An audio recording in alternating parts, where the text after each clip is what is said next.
இனிய காலை வணக்கம். நான் தான் உங்களின் தாரகேஷ். 4ஆம் வகுப்பு.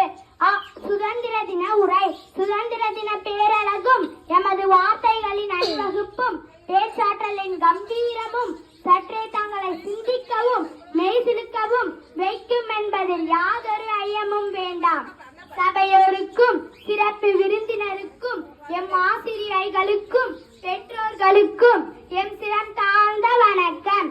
நான் உங்களின் தாரகேஷ். 4ஆம் வகுப்பு. இன்று 79வது சுதந்திர தின காற்றை சுவாசிக்கின்றோம். இது எவ்வாறு சாத்தியமானது? அஹிம்சை வழியில் காந்தியும், ஆயுதமேந்தி நேதாஜியும், எழுதுகோல் கொண்டு பாரதியும்,